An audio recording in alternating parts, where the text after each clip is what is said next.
Ben Reilly, the clone of Spider-Man, returns from exile and faces off with Venom in the origin of Scarlet Spider.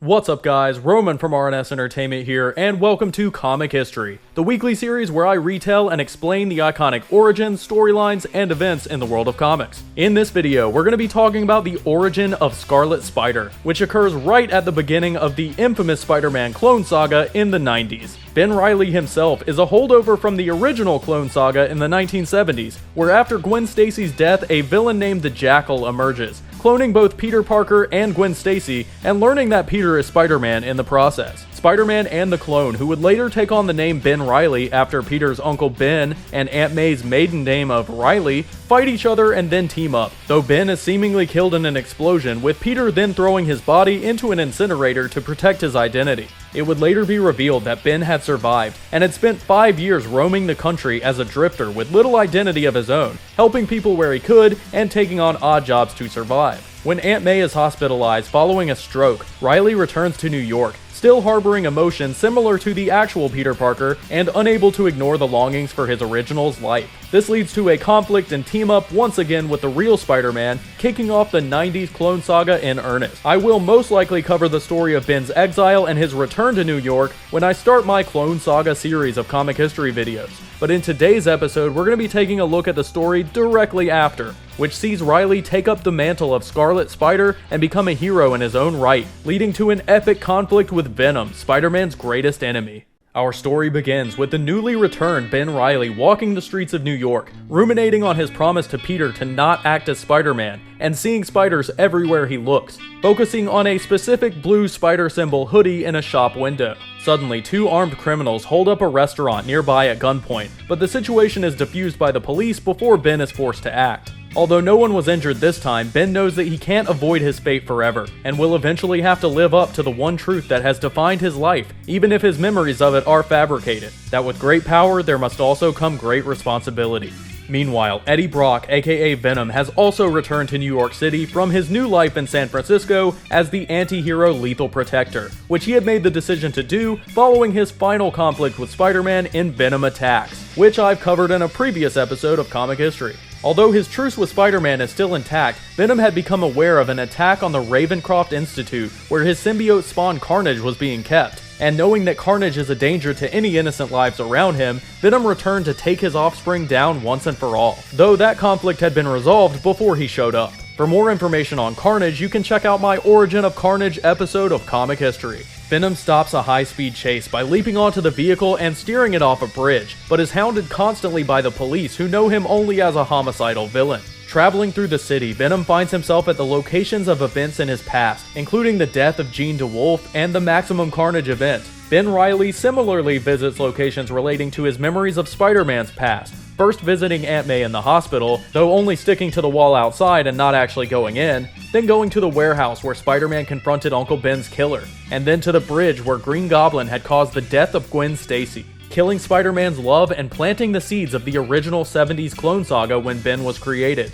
As he thinks on these memories, Ben sees a woman about to jump off the bridge, and yelling "never again," he swings in an arc and catches the girl in midair, taking her to a hospital and saving her life before disappearing before anyone can ask him questions. Later, Ben overhears a radio broadcast about Venom being in the city, and after stopping at the shop he had seen before and grabbing the spider hoodie, he returns to the Fleabag motel he's staying at and dons a new costume, consisting of a red bodysuit, his web shooters, and the blue spider symbol hoodie, which he rips the sleeves off of to form a sort of vest. Donning a new costume he hopes will protect Peter Parker's identity as Spider-Man, Ben leaps from his apartment window to find and take down his greatest foe. Meanwhile, Venom returns to Our Lady of Saints Church, where Eddie Brock first joined with the symbiote in Venom's origin, which you can also check out in my very first episode of Comic History. He ruminates on his past and also thinks about his plan to kill Carnage and stop the random killing of innocents once and for all, thinking to himself that the church seems bigger than it used to. That or he was only half the man he used to be. As Venom leaves the church, we see Daily Bugle reporter Ken Ellis, who had been searching for Venom after hearing of his return to the city in order to get the front page of the paper. After he does, Ellis decides to find Venom and get an exclusive interview to cement his status at the paper, but running out of the Bugle to follow a tip, he's confronted by Ben Reilly in full costume,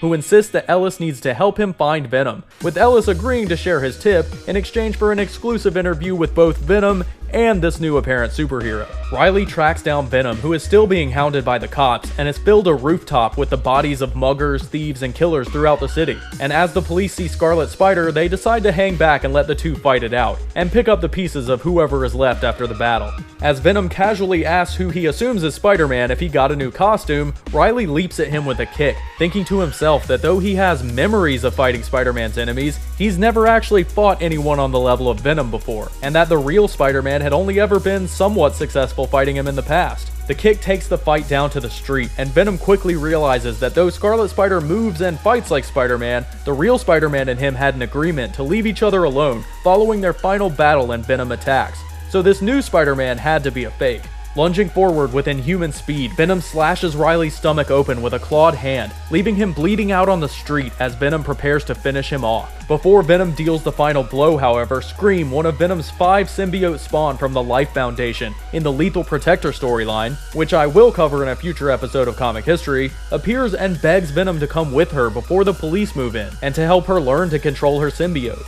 Venom lunges at Scream and says that she's just like Carnage, that her and the other symbiote spawn kill innocents and must be killed along with Carnage. Forgotten, Reilly tries to stay alive, webbing up his wound and thinking to himself that he's in over his head and has to get out of there. Ken Ellis finally makes his way to the fight and rapidly writes down his account of the battle as Venom and Scream leave destruction in their wake, ripping apart cars and wrecking the street as the symbiotes fight. Though Reilly thinks to himself that he's useless here, he does save a man who gets knocked off a balcony and rips off the burning front half of a car and throws it away to save a trapped driver. As Venom and Scream plow into a hanging tram, Scream says that she doesn't want to fight, she just wants to talk to Venom and learn from him, but Venom is unwilling to listen and says maybe they'll talk after she's dead. Seeing more people in danger and now backed by a cheering crowd who witnessed him saving civilians, Ben Reilly thinks that he has to stop feeling sorry for himself and do something other than bleed into his new costume, swinging up into the fight and kneeing Venom in the back, with Scream yelling at him to stop, that she needed Venom to teach her to control her symbiote.